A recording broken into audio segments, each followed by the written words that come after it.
Hi everyone. Concerning the second video I wanted to make using melting the surgical face mask and turning it into fancy things like cup and spoon and stuff like that. I actually did a trial and I discovered that definitely the surgical face mask can be melted, and when it melts it turns back into plastic. But the type of plastic it turns back into is the time said that when it cools it cannot be used for any other thing again, like it's just become very hard. So it's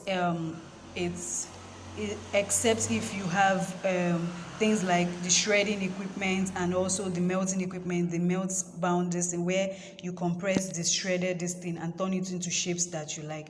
But if I could be sponsored, like, to get some of this equipment, I would love it, because I would love to make different things from this. The main idea is to show us that this surgical face mask can be shredded and then melted or compressed into smaller units, or compressed and then used to get different shapes. And if there's an equipment that could easily melt this down with lower heat, we could use it to make things like cup. On YouTube I've seen videos of people use it to make lamp stands and things like that. So it could also be used to make cups and the rest if the right equipment are provided. The essence of this was to actually melt this stuff and then pour it into this bowl to get a plastic bowl from it. But I noticed that when you melt it with gas or something, and before you transfer, or when you're trying to take it out, except if you're going to melt one, the amount you're going to melt to be like maybe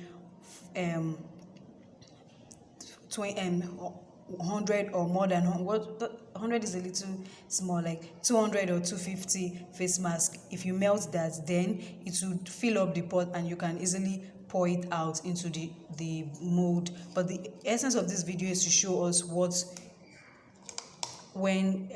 comes out of face mask when it has been melted. Like when you shred it and melt it, it turns back to plastic, which we can use to derive different fancy materials like our cups, our lamp stand, our key holder and stuff like that.